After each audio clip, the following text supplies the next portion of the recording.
morning, everyone. I want to welcome you to this session, Europe and Russia's relations with North Korea, or the Democratic People's Republic of Korea.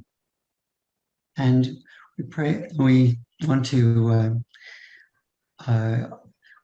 really welcome the speakers and everyone contributing today, and we look forward to a wonderful session. I want to first make a technical announcement.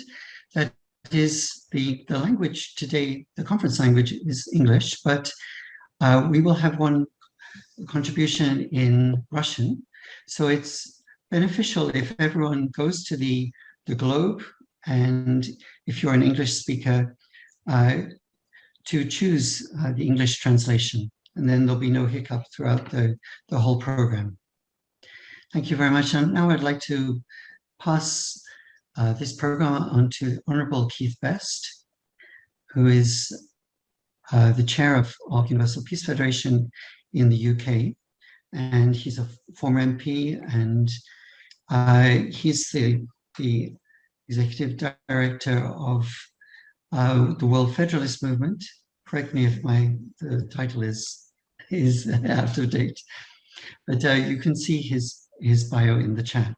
Each time a speaker comes on, the bio will be placed in the chat. Thank you very much. Honorable Keith Best, the screen is yours.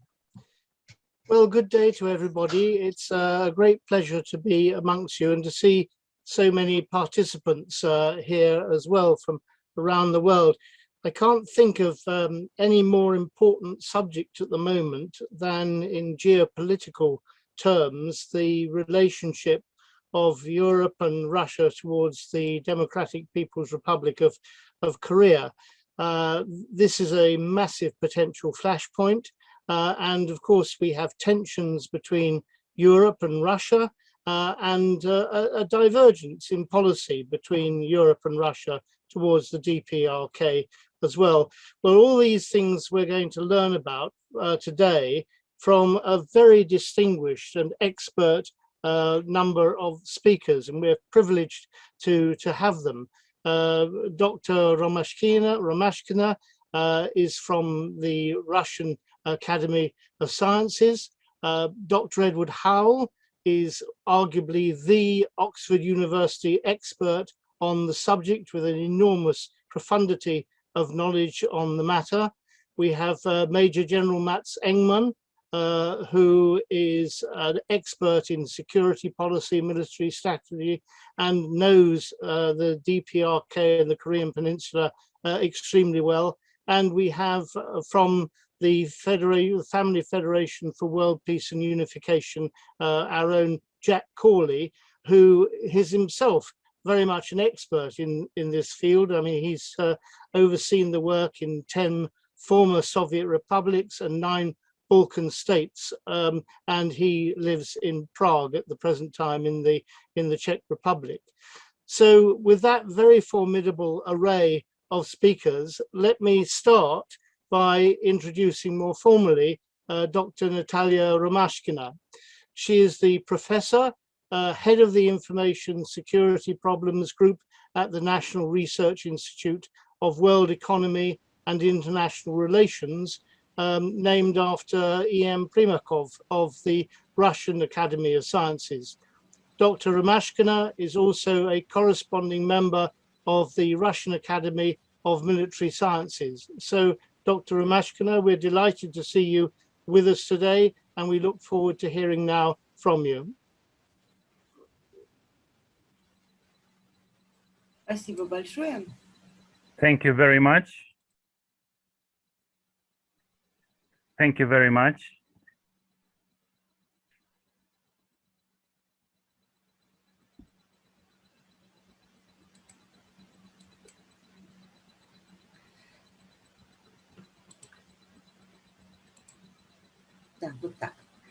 That's it. My dear colleagues, thank you for inviting me to speak at such an interesting and prestigious forum. It was a pleasure truly to speak with the organizers of your conference. Thank you really very much. Really, I also have a minor experience with North Korea. North Korea for me is not just a professional interest, but a personal human interest. This is that when my grandfather served in the military service in the Red Army in the Far East, under his command there was a Captain Kim Il-sung and his wife. So the conditions were very tough, and when my actually they had personal encounters, and he was a commander, and in this couple had the birthday of their son. Kim Il-sung's son was named Yura, a Russian name, and later this person became Kim Chen-il, famous as Kim Chen-il. And my grandmother cooked for their family in the Russian Far East, and my grandfather had very good memories. According to my grandfather, Kim Il-sung was so capable, and he was a great captain. So such a little story I heard so many times in my family from my grandfather and grandmother. Well, let's move from the past to the present. And in 2021, the president of the Russian Federation, Vladimir Putin, had a video conference with the permanent members of the Security Council of the Russian Federation. At this meeting, he was discussing questions of security in the Russian Far East and in relation to threats, which are quite some, as our president marked, and Russia cannot ignore. So what threats are there which the Russian president spoke about? I would like to point out a few factors which are considered as threats. First of all, it's the issue of the nuclear arms on the Korean Peninsula. I say Korean Peninsula, not just DPRK, but Korean Peninsula as a whole. Then there is also a missile capability of DPRK and US and DPRK confrontation, and of course sanctions regime, which placed North Korea into an extremely complicated situation. So-called nuclear problem of the Korean Peninsula has a long history. We all know that DPRK always considered mass destruction weapons as part of the arsenal. And I would like to remind you that during the Korean War in 1950s, the United States threatened North Korea by hint to use the nuclear weapons. And after 1953, American troops stayed on the southern part of the Korean Peninsula. According to the American documents, there were nuclear warheads deployed on the Korean Peninsula by United States, and those were about 450 warheads of 8 different types. Therefore, it's understandable that North Korea is developing nuclear weapons. So for decades now, nuclear weapons, DPRK, Korean Peninsula, they are all connected, and it's an extreme tension, regional and international problem. Nuclear program of DPRK started in the middle of 50s. 50s. It was also time for developing peaceful nuclear technology, and then in 1953 in Yongbin, they started creating a nuclear center. In 86, they created a small nuclear reactor based on plutonium. This reactor can be considered as double purpose. So after each shipment of fuel to this reactor, DPRK side always had to persuade the Soviet side that this fuel would be used only in peaceful purposes. So all this now is archived in the Russian Agency for nuclear energy. The activities of North Korea in nuclear area did not cause much concern till the middle of 80s. In December 85, there appeared a concern. North Korea signed an agreement on non-proliferation of nuclear arms. It was after the push by the Soviet Union, after building 2 more nuclear reactors. And then the development of North Korean nuclear program continued by 3 stages. First, since 1985 to 2003, the period of DPRK being a part of the agreement on non-proliferation. Then, since 94, North Korea left the agreement and quit its membership in World Nuclear Agency. So the second stage starts from 2003 till 2018. At that time, North Korea actively developed nuclear weapons. At present, if we evaluate the nuclear potential of North Korea, one would contradict data between Russia and the United States. So there are between 30 and 60 nuclear warheads. In addition, North Korea can produce the materials for nuclear weapons, and they can create 60 or so more. Western experts consider consider that North Korea already has up to 300 kilotons of nuclear arms. However, the weapons based on hydrogen bomb are still being in the stage of development. Then, since 2003 till 2018, North Korea had 6 nuclear tests, and the last of those took place in September 2017. And then the third stage can be called the stage of summits and diplomacy. It started in 2018 and continues till today. In this period, there were quite important meetings, bilateral and multilateral, which were addressing the denuclearization of the Korean Peninsula. Nuclear capabilities of North Korea are of concern because of the development of missile technologies. I would remind you that strategic missile weapons were announced in 2012 at the military parade in 2012, and then in the military parade in 2021. This missile made a great sensation in the world because this missile can reach the territory of the United States.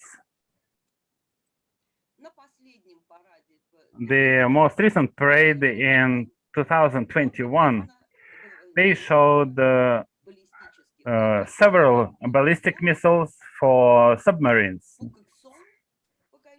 They are called Pogokson 5, or in the Russian language, it's called the Polar Star 5.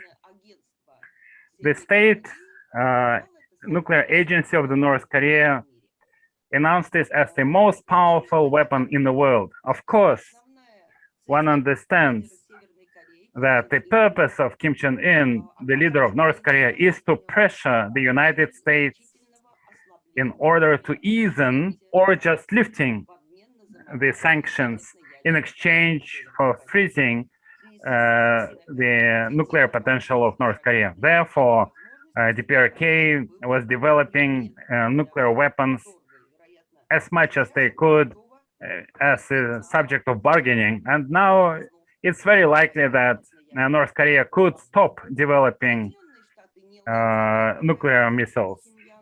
United States are not satisfied with this stand of North Korea. The new president of the United States stressed, as you heard, that United States are interested to completely nullify the nuclear potential of North Korea. And the president of the United States has informed all of us that there has to be a lower level negotiations first. And the nuclear potential of DPRK, as we all know, can be discussed only with the leader of the nation. Therefore, for now, it's in a dead end. The stands of the United States and North Korea are very conflicting, and it's all right by the side of Russian Federation, which we are very much concerned. So since the first test of nuclear weapons conducted by the North Korea in 2006, the Security Council of the United Nations adopted 9 resolutions with coercive measures against the DPRK for nuclear tests. So all these include sanctions and embargo and the prohibition of travel.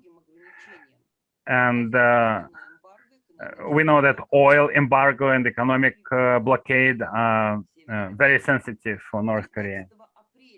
On April 19, 2021, the Russian Federation proposed the United Nations Security Council to ease the sanctions against the DPRK because of the complicated situation in the country due to COVID-19 and national calamities taking place in North Korea.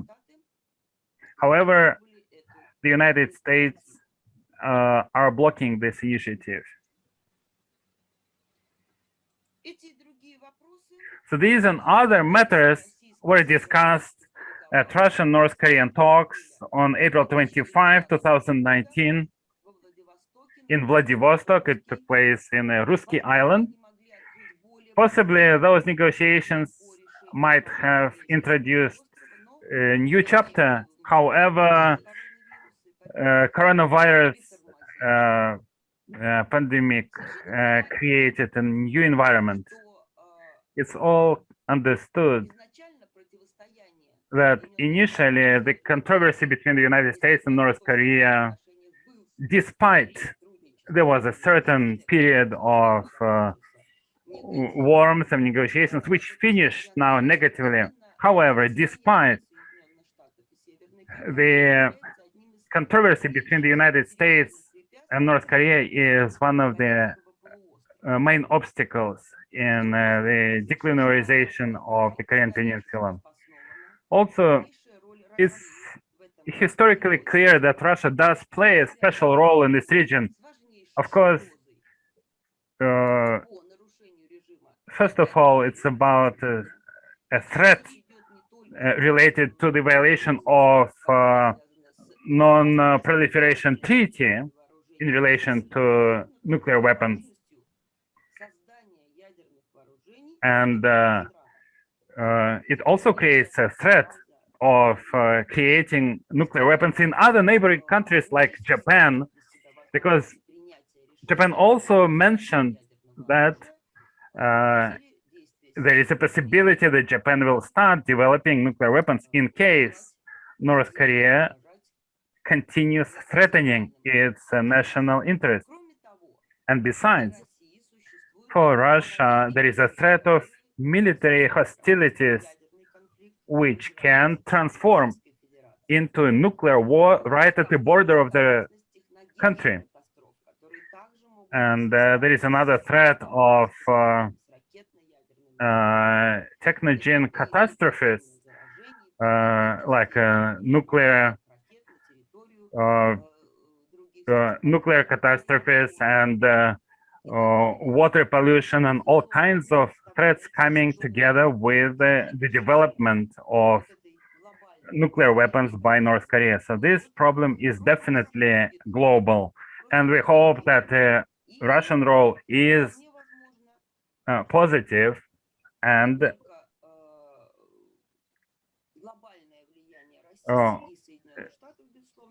we hope that it's not only that Russia and United States can influence the situation, but in addition, we are hoping for six-party talks to continue, and it may all play a positive role. Thank you for your kind attention. Just to remind you that I'm an author of 2 books, both in Russian and in English, about the issue of and the history of the nuclear policies and nuclear arms on the Korean Peninsula in North Korea, and researching the history and analysis. Thank you for your kind attention. I'll be happy to answer questions. Well, thank you very much indeed, Dr. Romashkina, for a very excellent analysis of the current situation and put into its historical context whatsoever. There will be a full question and answer session for all the participants at the end, but let me just ask you one question, if I may, at this stage. You will know that many years ago there was an initiative sometimes called the 3+3, which was to bring together Russia, China and the United States together with Japan and both the DPRK and the Republic of Korea to try to create a Northeast Asia weapons-free zone. I wondered if you could let us know how far do you think Russia would now be prepared to enter again into meaningful talks with those other 5 nation states, if they were willing, to try to create a Northeast Asia nuclear-free weapons zone?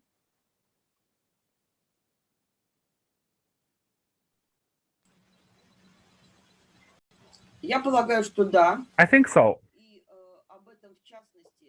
In particular, this was discussed at a meeting between Vladimir Putin and Kim Jong Il in 2019. I think North Korea will be very interested for Russia to participate. And besides, in 2017, there was signed an important document. It was a joint document by the Ministry of Foreign Affairs of Russian Federation and China about the issues on the Korean Peninsula. And I think that the proposals stated in the document were very rational and of prospect. But there has to be a certain compromise with the United States. I think the idea of bipolar freezing on the one hand in North Korea, on the other hand in the freezing of joint arms military tests between the United States and South Korea, that could be a good compromise. So there has to be a new wave of measures of trust. Restoring trust, this is the most difficult. Now, same goes for Russia and the United States. Measures of trust need to be restored. Thank you very much indeed. That's again, a very helpful and full answer. So let me now turn to Dr. Edward Howell, who is the stipendiary lecturer in politics at New College, the University of Oxford. His research expertise is focused on the Korean Peninsula and the international relations of East Asia.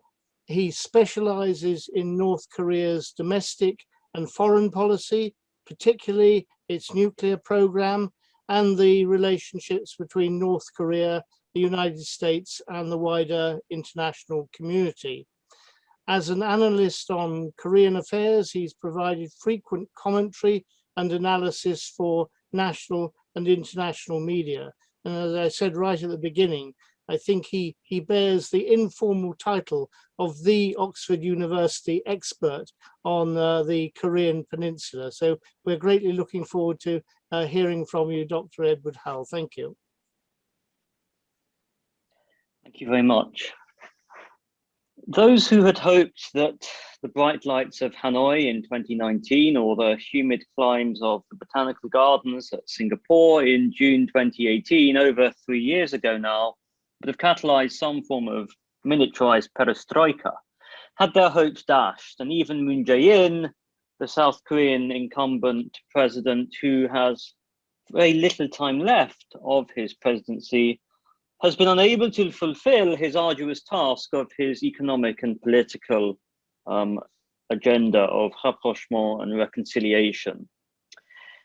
When we're considering the relations between Europe and the DPRK, well, we need to understand things, in my view, at 3 levels of analysis. Firstly, the levels of the individual leaders and their decision makers, both Pyongyang and both other states. We've already heard about the 6-party talks and ideas of multilateralism, but also regional concerns not only in Europe, but also in Northeast Asia. Is there something unique to the Northeast Asian security region, which has meant that the region has been less amenable towards forms of collective defense? Historically, we all know what happened in Southeast Asia with the demise of SEATO during the Cold War.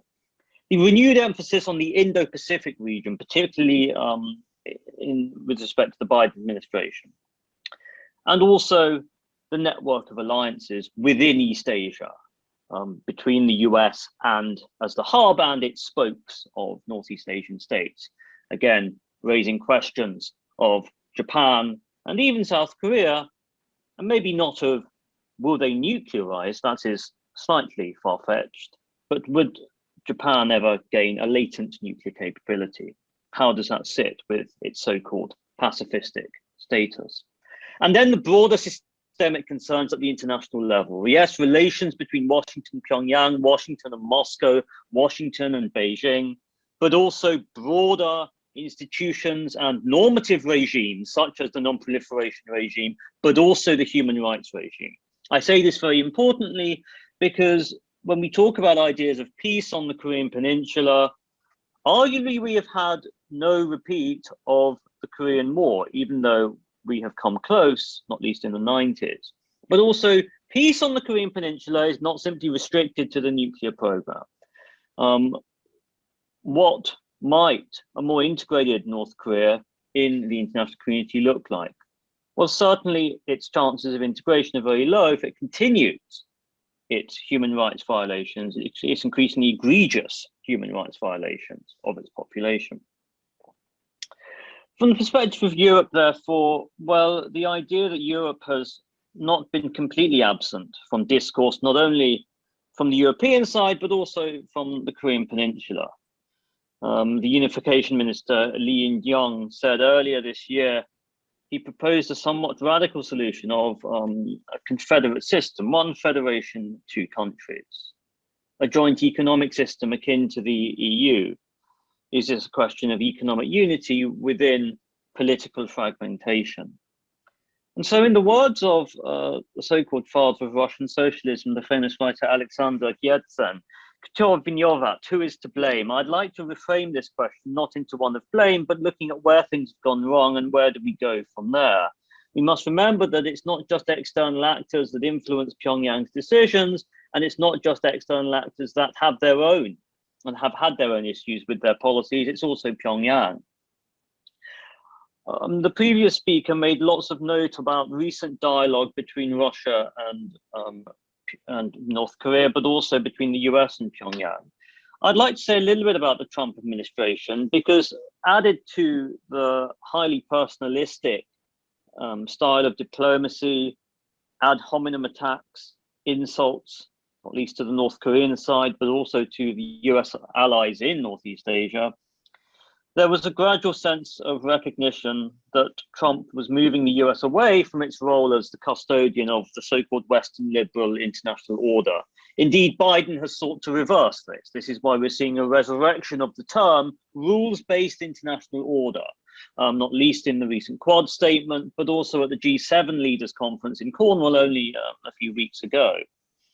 And the Trump administration's policy of contradictory containment and engagement, if we are to frame it in these binary terms, was particularly to the chagrin of South Korea and Japan. Trump dismissed them as free riders. They won't pay for their fair share of the US security umbrella. And so Europe was inadvertently forced to work within this framework, a framework of a US increasingly adverse to multilateralism under the Trump administration. Fast forward to the present day, we have Pyongyang suffering from increasingly deleterious implications of the COVID pandemic. Self-imposed measures, the closure of the Sino-DPRK border in January last year catalyzed a decline in trade between China and North Korea. And we have the 60th anniversary of the Treaty of Friendship and Mutual Aid coming up. As well as stringent sanctioning unilaterally, but also multilaterally by the United Nations. We see North Korea place increased emphasis on the easing of sanctions, calling for the easing of sanctions. Most notably, this is what led to the massive divergence in expectations at the Hanoi summit. From the perspective of Europe, particularly the European Union, the EU policy remains one of critical engagement. The same approach adopted by the UK government, and the UK has had diplomatic representation in Pyongyang since the opening of the embassy there in July 2001. But North Korea is where the past is the present. So we cannot understand the nature of how we might, ought, and should develop ties between Europe and the DPRK and the West and the DPRK if we do not put things in its historical context. And this historical context is also highly relevant in terms of the relations between the EU and DPRK. We saw a period of unconditional engagement following the signing of the agreed framework in 1994, very much targeted at economic technological assistance, rebuilding North Korea's economy, alleviating the humanitarian situation. North Korea at that time was going through the deleterious famine, what the regime euphemistically termed the arduous march. France and Estonia remain the only two EU members without diplomatic ties with North Korea. And it's interesting when you think about it from France's perspective, France has said that they will only establish relations if North Korea abandons nuclear weapons and improves its human rights record. So as I said earlier, the nuclear problem and the human rights problem are deeply intertwined in relations, in understandings of peace, and also in understanding the extent to which other member states, particularly in Europe, are willing to forge relations with Pyongyang. There was a decline in ties post-2003, North Korea's withdrawal, self-inflicted withdrawal from the NPT, the only state as of yet to join and withdraw from the Non-Proliferation Treaty. The European Commission's country strategy paper of 2002 was not renewed. And then we saw a gradual move towards the critical part and less towards the engagement part. On to both sides, North Korea's first nuclear test in October 2006, but also increasing difficulties for European NGOs to operate in North Korea owing to sanctions, which have had a post hoc effect on North Korean citizens. The official line by the UN is that sanctions should not affect humanitarian work in the DPRK, but it's been a cumulative effect further down the line. It's become harder for NGOs and agencies to operate. And so a couple of questions. Should Europe say, the EU, for instance, say it would engage with North Korea if North Korea takes critical measures to denuclearize? It's not just the fact that the US is a nuclear power as well. Britain and France are as well. Can the EU play a role as a less partisan broker in denuclearization discussions? One answer may be in the affirmative because of the prevalence of track 1.5 and track 2 dialogue. And I'm going to say a little bit about this in a few minutes. But also the bigger picture. Remember at the start, I talked about these levels of analysis. Washington and Beijing. China, for whom North Korea has had a very uneasy relationship ever since the days of Mao and Kim Il-sung. But now, despite an increased rapprochement between Xi Jinping and Kim Jong-un over the last year, China does not want to miss out on any deal with North Korea. How do we interweave the role of Europe within that? Are we back to square one in terms of the optimal balance between sanctions and pressure? Simply easing sanctions is not enough. Simply maximum pressure full on is not enough. What is this balance here? Okay. Again, this is not unrelated to the US policies in the past. The whole essence of strategic patience under the Obama administration was to wait for North Korea to make the first move. It didn't, and so North Korea simply accelerated things one time to develop its status to what it calls now as full-fledged nuclear state. There are growing calls in academia and policymaking that, firstly, the EU should adopt a more independent policy towards Pyongyang. Europe wants denuclearization. And the fact that North Korean ICBMs can hit Europe, but they're just not targeting Europe, gives the EU an advantage, one could argue. But we have this idea that the EU perhaps cannot be a bystander, but needs to assert itself to get heard. How can this take place? Is the EU DPRK dialogue a back channel or even precursor to US DPRK dialogue? I'd like to end by highlighting two things. Firstly, even though track 1.5 and track 2 dialogue has taken place in Europe during the six-party talks and afterwards, the collapse of the Stockholm talks in October 2019 highlighted that when North Korea does not want to engage, it will not engage. How do we deal with non-cooperative North Korea? Secondly, trust building and confidence building. These are mantras we've seen since the 1990s and the six-party talks with which Russia was a participant. But again, how might we build such trust? And so I'd like to end by quoting Lao Tzu, the Chinese philosopher and scholar, who in the Tao Te Ching made the claim that a journey of 1,000 miles must begin with a single step. But this single step must be in the right direction. How might this take place? Thank you.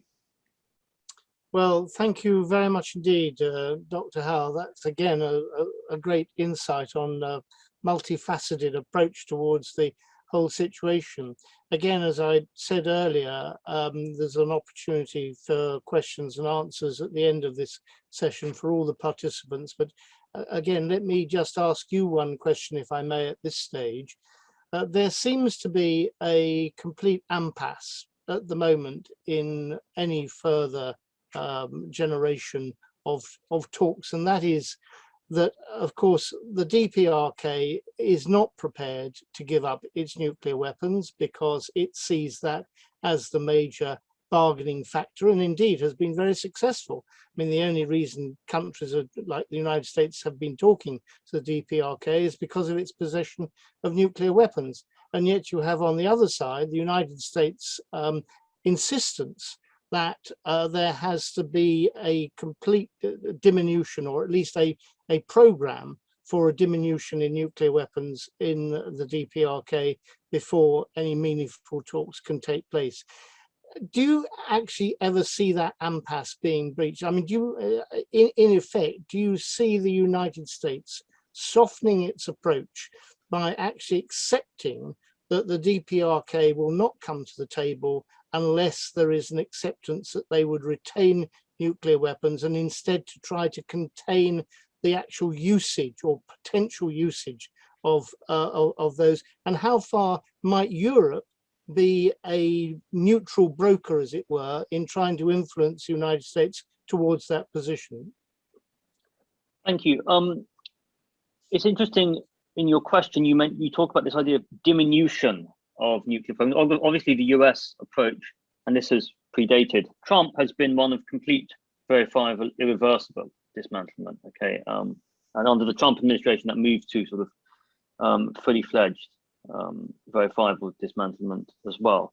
So the final dismantlement. Sorry, I think we cannot place blame on the US in its entirety, but the US needs to change strategy. the key issue with the Trump administration's approach was that denuclearization was both a starting point and an end point. The starting point of talks was denuclearization in terms of CVID or FFVD. The end point was denuclearization. We've come to a point now that the Biden administration has emphasized deterrence and stern diplomacy, and this is part of the recent US North Korea policy review. At the end of the day, a key question relates to whether we will move away from this idea of denuclearization completely, which is unrealistic, at least how things stand at present, not least given the domestic value of nuclear weapons in North Korea. This is something that is very much understudied. To a question of threat reduction. How can we reduce the North Korean nuclear threat to the region, to the US allies in the region, and also to the broader non-proliferation regime? Calling for North Korea to rejoin the NPT is not going to happen. North Korea is not going to rejoin the NPT anytime soon. And secondly, what is the role of Europe in this? Well, again, North Korea will only talk to the US. I think Europe needs to be very careful in asserting itself too much, trying to get a seat at the table when North Korea will not talk with it at a particular level. Europe's role as a catalyst for dialogue, independent track 1.5, track 2 dialogue with North Korea is valuable, and also with the US, of course. And so at the moment, either Washington or Pyongyang, or Beijing for that matter, needs to make the first move. I'd just like to say that the Biden administration team of diplomats dealing with North Korea is very experienced, comprising very experienced negotiators who have dealt with North Korea in the past. So that is inherently a good thing, we hope, for how not just US policy and US interactions with South Korea as the South Korean government may change next year, but also in terms of collaboration with US allies in Europe. Thank you very much indeed. Well, let me now turn to our third speaker, Major General Mats Engman. Following his retirement full-time from the military, he's now the Distinguished Military Fellow at the Institute for Security and Development Policy. His expertise lies in security policy, military strategy, and crisis management. And his work has a particular focus on developments in East Asia and the Korean Peninsula. Major General Engman has more than 40 years of active military service under his belt. His most recent assignment was as head of the Swedish delegation to the Neutral Nations Supervisory Commission in South Korea between 2015 and 2017. And amongst his many accolades, he's been awarded the US Legion of Merit and the Republic of Korea's Order of National Security Merit Yeonsu Medal.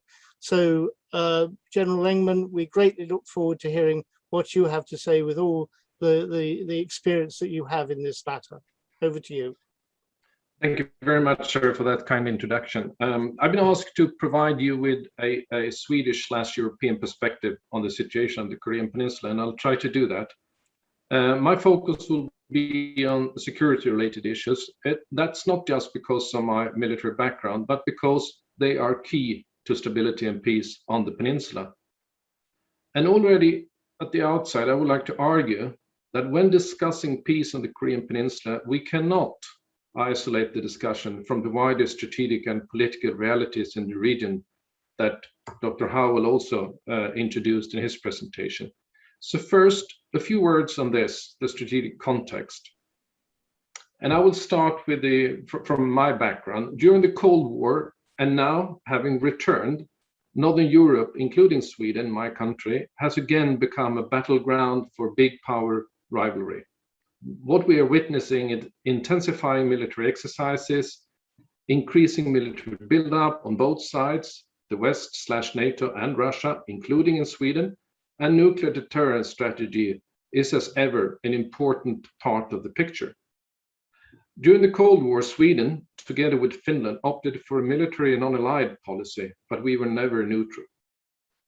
But in parallel to this competitive security environment, strong efforts were made to promote the rule of law, predictability, and transparency. This was grown from a realization to avoid misunderstandings, improve risk management, and to, in the long run, reduce risk, advance stability, and end the arms race cycle. To address this, several collective security arrangements have been introduced over the years. The Organization for Security and Cooperation in Europe, with its Vienna document, the European Union and NATO, of course, the Arms Treaty, the Conventional Forces in Europe, and a myriad of sub-organization agreements with special, more limited mandates and tasks. One very important consideration during the build-up of these institutions, and also an important lessons learned going forward, is that one size does not fit all. You need a variety of instruments and institutions to tackle different and over time changing security and military-related challenges. Turning our eyes towards East Asia and the Korean Peninsula, we have similarities, but of course also differences. We have a similar situation of East Asia now being a battleground for big power rivalry. And I'm of course referring to the US-China rivalry, of intensifying military exercises, of military buildup on all sides, and of nuclear deterrence being an important part of the picture.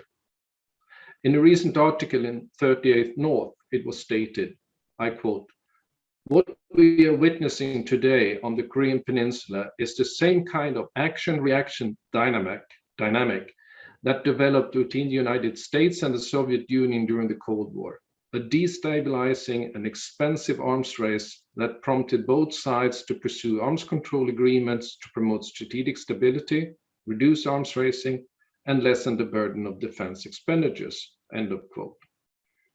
What is different is the overall security architecture.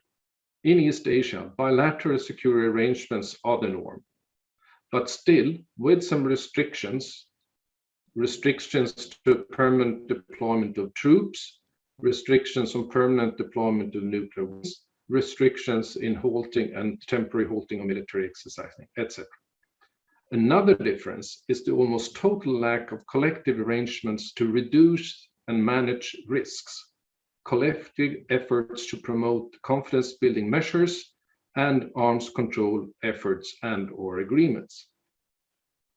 Looking ahead and discussing possible ways forward, we need also to consider, very briefly, some general trends in the military and security environment, because it is rapidly changing.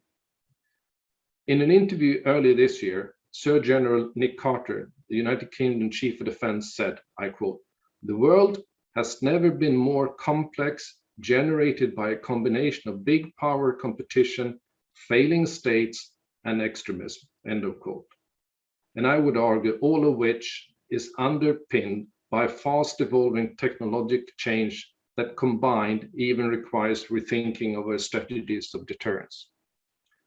We are also witnessing more of what I would call political warfare, where blurring of lines is a key component between private and public, between business and government, between kinetic and non-kinetic, between military and civilian.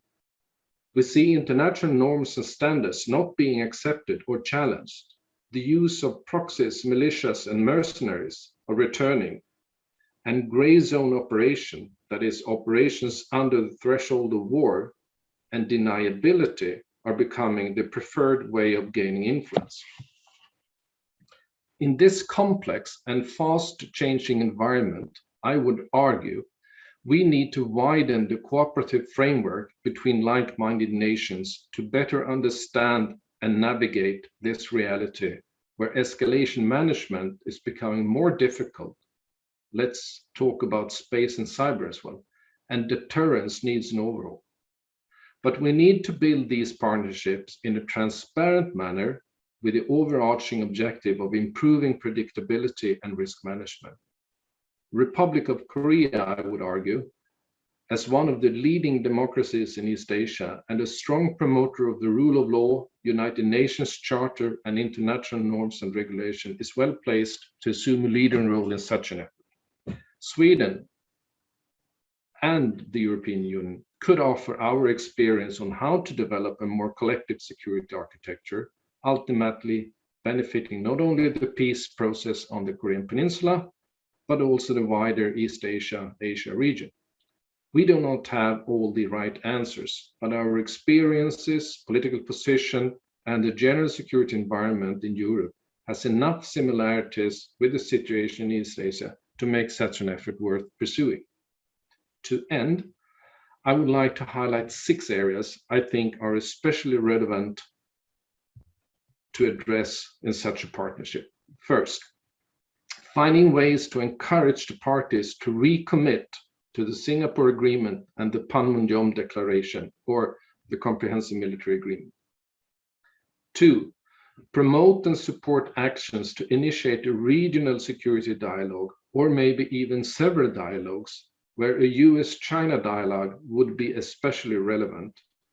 Maybe here the Arctic Council could possibly serve as a model, the Arctic Council where Russia just assumed the chairmanship. Support actions to develop more precise communication by, for instance, using the European embassies in Pyongyang, including the Swedish embassy. 4th, finding ways to resume humanitarian relief and initiate a vaccination support program towards DPRK. 5th, using the European experience in both negotiating and implementing confidence-building measures and arms control agreements to initiate a dialogue on a more collective security mindset in East Asia. And 6, maybe a small but still highly relevant example would be a European, including Swedish, support to a comprehensive mine clearing operation in the DMZ, where still we have some 850,000 mines left uncleared. To conclude, Sweden and East Asia are geographically apart, but there are many similarities between the two, and Sweden can offer experience, lessons learned, and be a facilitator in collective security-related issues and trust building. With the US-China rivalry increasing, it risks contaminating efforts related to the Korean Peninsula. To offset this development, I believe, develop more partnerships are needed, and in parallel, also to address related issues to regional security perspectives. Thank you. Well, thank you very much, General Engman, and also thank you for coming up with some 6 suggestions as to how things might be improved. Let me just ask you this, if I may, emanating from that. I mean, you mentioned the build-up of military adventurism in the South China Seas and that part of the world, that it is providing the new ground for testing military strength and testing the resolve of others to respond to that. There remains, it seems to me, still an enormous capacity, particularly with military build-up, for misunderstanding or mistake, which could lead to conflict, and because of the possession of nuclear weapons, devastating conflict in that part of the world. Either of your 6 suggestions or any other suggestion, what would you see as the one mechanism that we should strive for, which is realistic in trying to obtain, which might actually have the capacity to reduce the possibility of misunderstanding leading to actual conflict? Thank you. First of all, I fully agree. I see a huge potential risks, both for misunderstanding, miscalculation, misconcept that will eventually lead to serious military incidents. I saw it in the demilitarized zone, and we see it and witness it in the South China Sea, and during the Cold War, we had it in the Baltic Sea as well. So to avoid that, I think one of the key components is to, first of all, allow communication with between military headquarters and try to decouple that from the overall political discussions on denuclearization, humanitarian aid, what have we, to find ways so on, to find ways that we can have a serious hotline system, if I may say so, between various military headquarters. And secondly, to agree some kind of code of conduct on how we operate in the vicinity of each other's military. So you don't have these kind of risk that you have a commander on the lower level feeling threatened, and with the status of rules of engagement from some of the countries, that is a very easy, it's only a second away from pulling the trigger. Thank you. Thank you very much indeed. Well, that's a very positive note on which to end your contribution. Let me finally then turn to Jack Corley before we have a question and answer session from the participants. Jack Corley, as I mentioned, is the president of the Eastern European president of the Family Federation for World Peace and Unification. And I referred earlier to his accumulated expertise in work in 10 former Soviet republics and also the 9 Balkan states. So Jack, we look forward, as we always do, to your contribution and use of your expertise and knowledge in this field. Thank you very much, Honorable Best. It's really good to see you again. We've had many wonderful times together in the UK when I lived there. I also want to really thank the panelists, Dr. Romashkina. I lived in the beautiful city of Moscow for 15 years. I should really be speaking in Russian. My son was born there. His name is Nikolai, so I feel a very special connection. And I've traveled all over your country. I also am grateful for Dr. Howell for his broad perspective on the different issues related to this question we're discussing, and also to Major General Ingman. So I've learned a lot actually listening to each of the speakers. And I'm going to sort of bring some conclusion in some ways by introducing an idea which is new, no doubt, to all of our panelists. And it is inspired by the vision of the founder of UPF, Dr. Sun Myung Moon. For those of you who knew him when he was alive or have become familiar with him later, he was primarily a spiritual leader, a religious man. And he viewed the world through the lens of providence. He felt that there is indeed a creator, human beings are spiritual by nature, and that he felt it was very important on this question of solving or understanding issues and solving problems to bring that perspective into play. And he studied all the major religions of the world to understand, is there a sort of a thread running through history, guiding history in a certain direction? In the last century, we had, of course, much of the world ruled by historical materialism, which made one prediction about the future. But he saw it very differently. He saw it, I would say, in a much more hopeful way. And I want to talk to you about several issues on that question, how he viewed the world and how he viewed real change comes not necessarily through military, political, or economic means, but often through religious and spiritual movements. In other words, the longer term impact is often established and actually continues longer through the spiritual changes that take place in history. And this is a somewhat unusual angle on this question. So I want to bring up my screen here, if I may, and share. First of all, this is the region that I oversee. So I, before the COVID, was constantly in the air. When people ask me, where do you live? I say 30,000 feet in the air. I'm living in Prague, although the Czech Republic is not part of my region, but it was a convenient place to live for traveling back and forth. And I'm very grateful for the chance that I've had to be able to travel throughout this region, and also especially to have lived in Moscow during one of its most tumultuous periods in history, from 1990 until 2006. Dr. Romashkina will probably know that this place, I lived actually in Akademika Korolyova, near the Ostankina TV tower. So during the two coup attempts in Russia in 91 and 93, I had a front row seat on what was going on as they attempted, one side or the other attempted to take over the DV tower. So I saw firsthand some of the big changes that took place. I was in Red Square on the 25th of December 1991, when the Soviet flag came off the Kremlin for the last time, and then a new independent Russia came into being. So I've sometimes felt I was a bit like Forrest Gump in terms of my experience. But let me go to the main point. You know that one of Dr. Moon's views is that the fundamental things that move human beings are their feelings, their emotions, and their actions reflect those.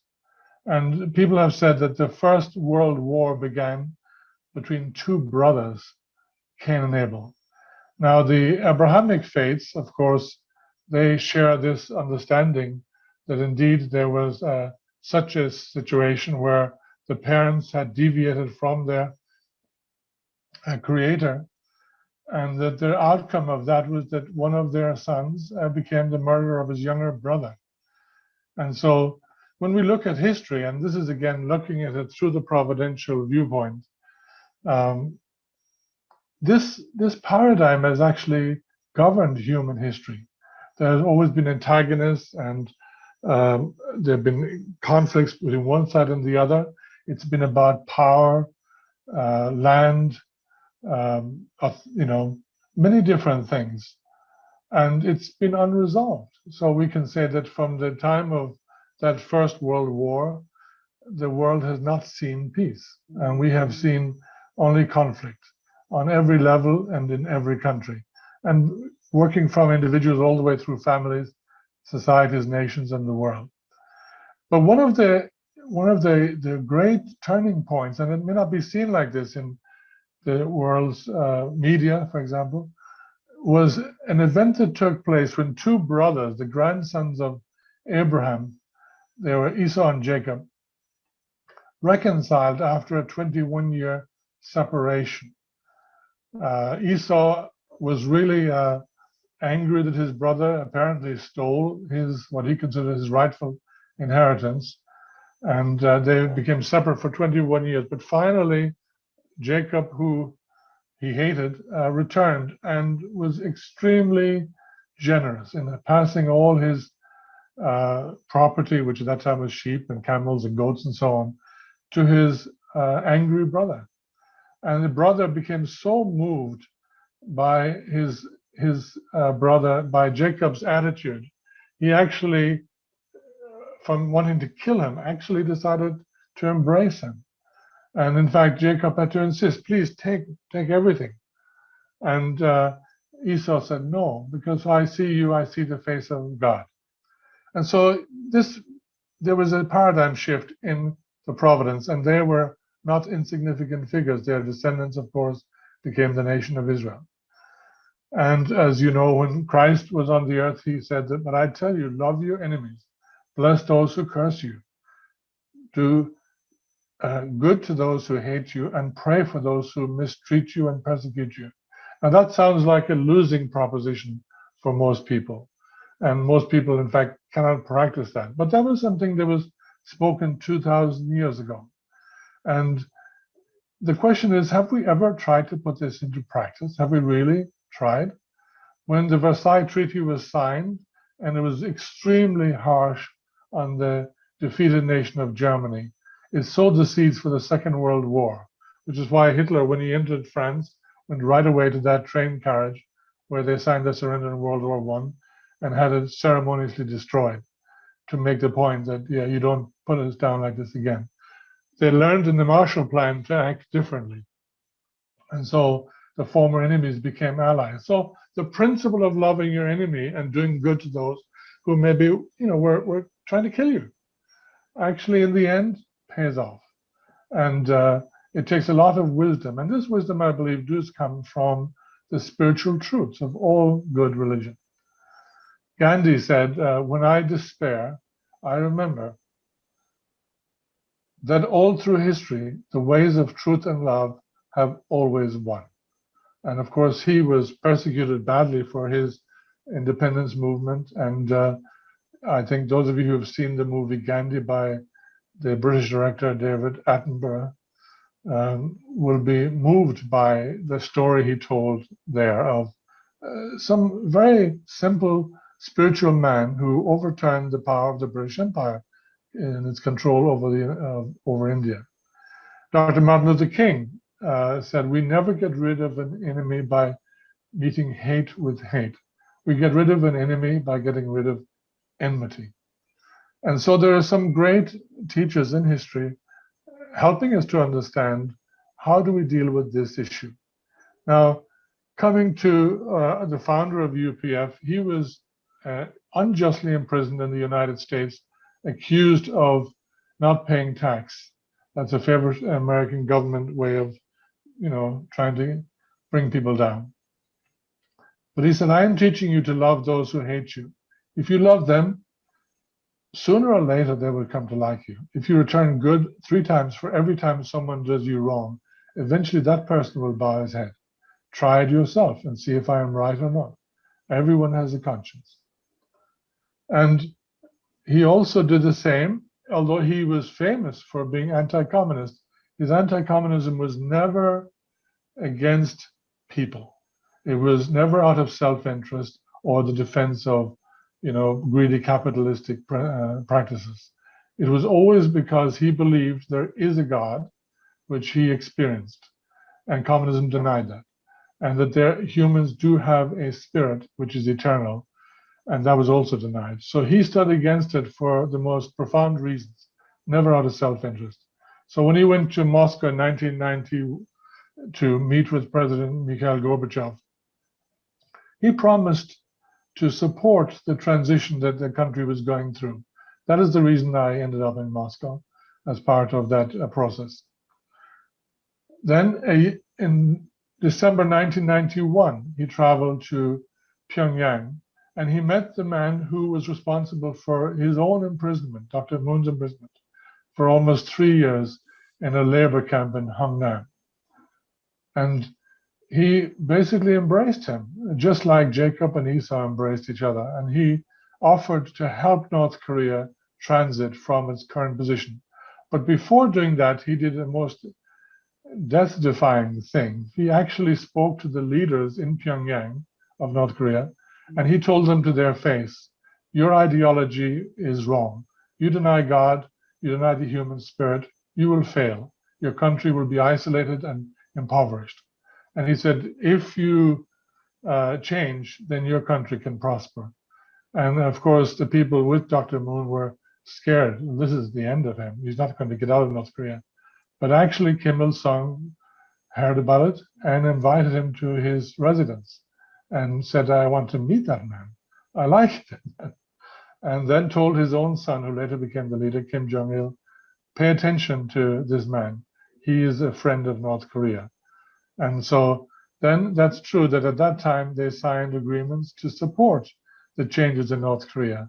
And many things happened. For example, he set up the first car plant. This is Dr. Moon working on planning for that. And this is the product, the car, back in 2003. This is an overview of the plant here at its opening.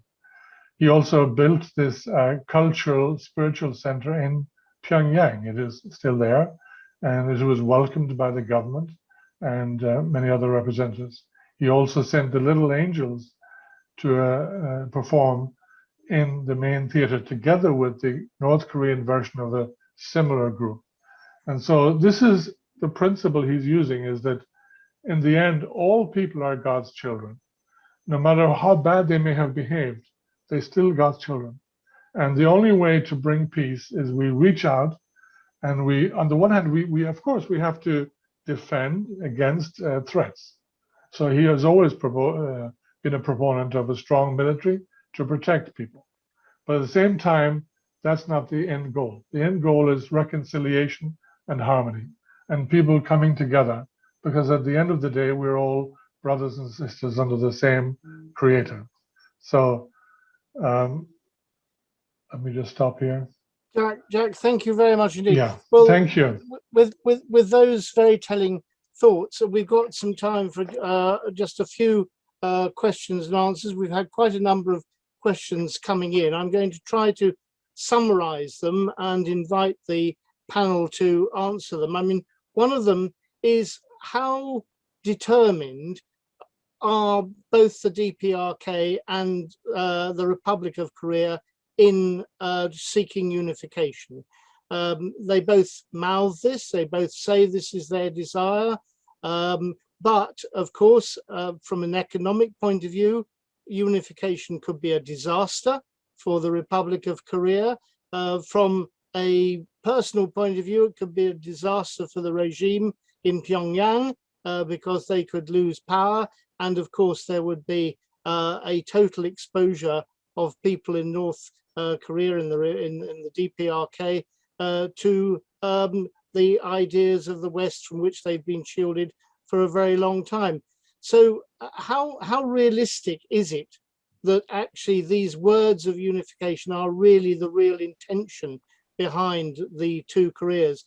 And coupled with that, and perhaps one for Dr. Romashkina, is another question about how might Russian territory in the Far East be used as part of a process of trying to obtain unification? So let me throw it open to the panel who would like to answer those issues. Yeah, thank you for these questions. I think on the first point of unification, look, I mean, you know, during the Korean War, both Koreas wanted to unify the peninsula under their own respective rule. I think fast forward to 71 years since the outbreak of the Korean War, I think we need to have a much more realistic approach here.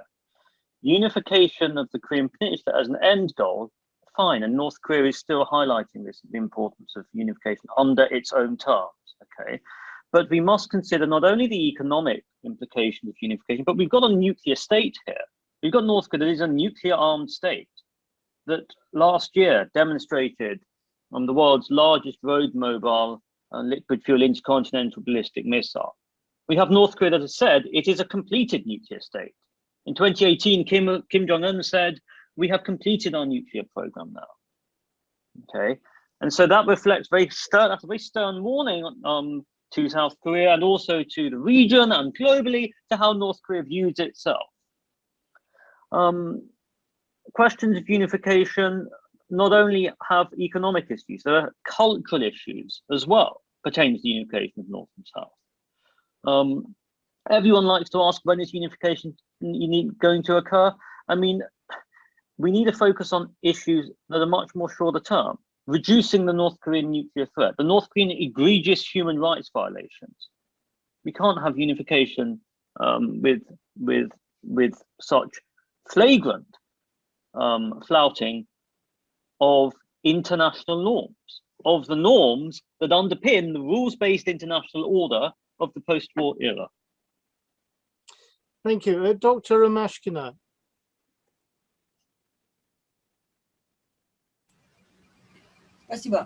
Thank you. I would like to pay your attention, to draw your attention to the fact that there are already examples that it's not always that the economically more, let's say, more poor territory would experience extreme admiration at those who live better. For example, I know several Germans who lived in East Germany in the past. Now they became part of the federal Germany, and they think that not exactly everything changed to the better. Many things changed to the worse in their own lives. And in the past, there were many positive things in East Germany. Therefore, in this case, in Korea is always not at all obvious. I think that to make unification closer, sooner, is more realistic. Maybe it sounds strange, but if first both states would recognize each other's state status, because today North Korea does not recognize South Korea and South Korea does not recognize the state of North Korea. I think one better start with recognizing each other, and then the reunification might be more fair. Then I think it is important the historical fact that until now there is no armistice signed. The war finished in 1953. Now it's just a temporary agreement. But I think finalizing some historical documents and things is better to do now, and then move on to reunification. And then the citizens of North Korea, South Korea, they would understand the reunification. As for using the territory of the Russian Far East, of course, definitely, we can talk about a lot of cultural connections, scientific connections. I've been to Vladivostok, and I saw there is a huge new university campus. Vladivostok has a very powerful scientific school. I think this scientific cultural integration for both North Korea and South Korea can be very well based there. And it would be very interesting if, say, students, I'm a teacher, so for me it's most obvious to do. I imagine students coming from South Korea, coming from North Korea, studying there, meeting there, based at a campus in Vladivostok, in the Russian Far East, in Khabarovsk City, and so on. Thank you. Well, thank you very much.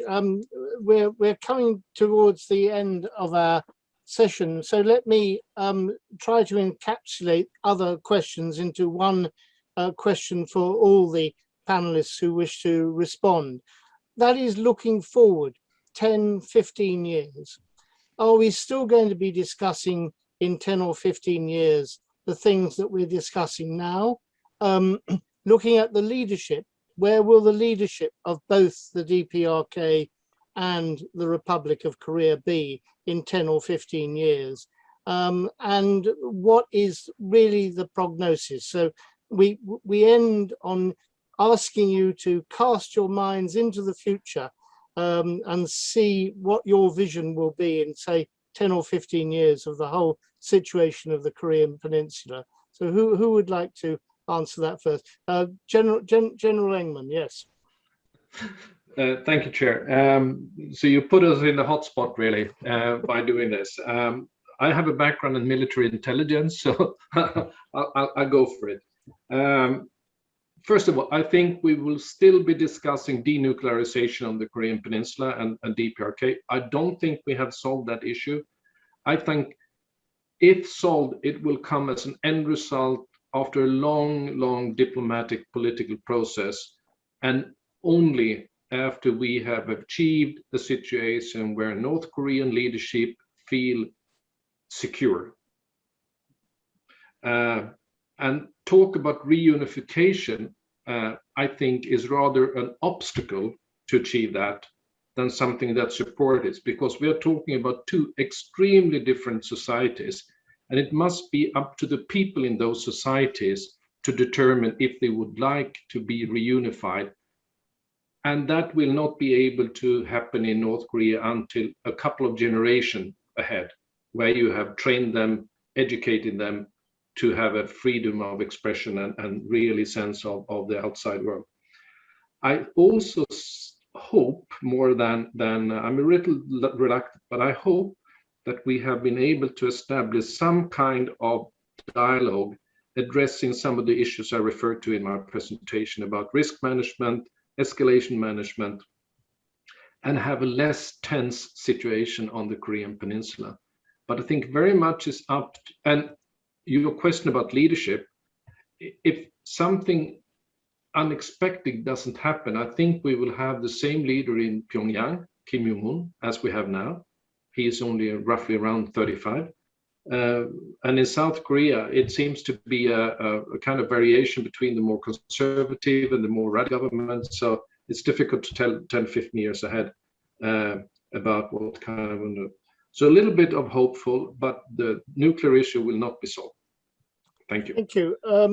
Can I pass, before coming to Dr. Hal, to Dr. Romashkina for your thoughts about the future, particularly from a Russian perspective?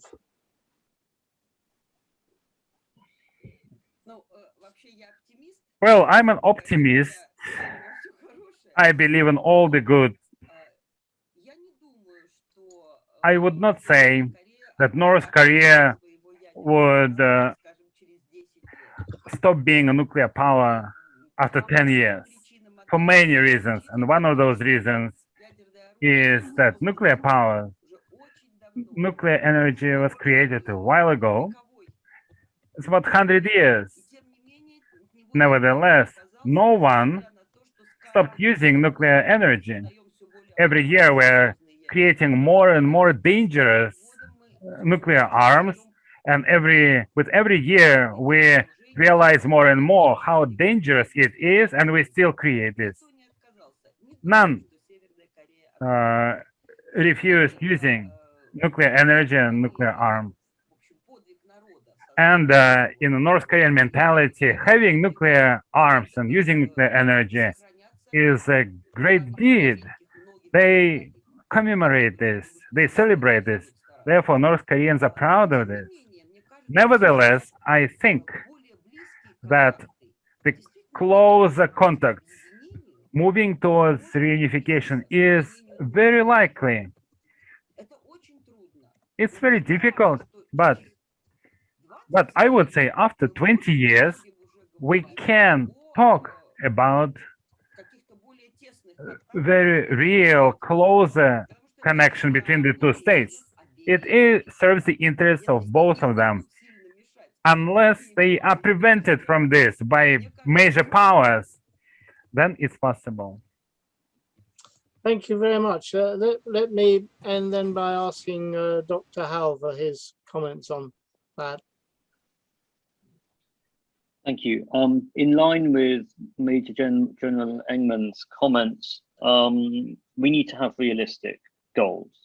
To expect South and North Korea to reunify and embrace, as we heard earlier, this idea of embracing your enemies, as if a sudden sort of conversion from Saul to Paul is completely unrealistic.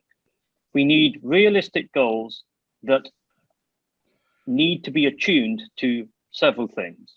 Firstly, the broader dynamics of the US alliance structure in East Asia. I think we cannot underestimate this. The US system of alliances with Japan, with South Korea, China's role in East Asia, particularly economically. We don't have an East Asian NATO. What is it about the regional dynamics of East Asia that have made it so averse towards having an equivalent?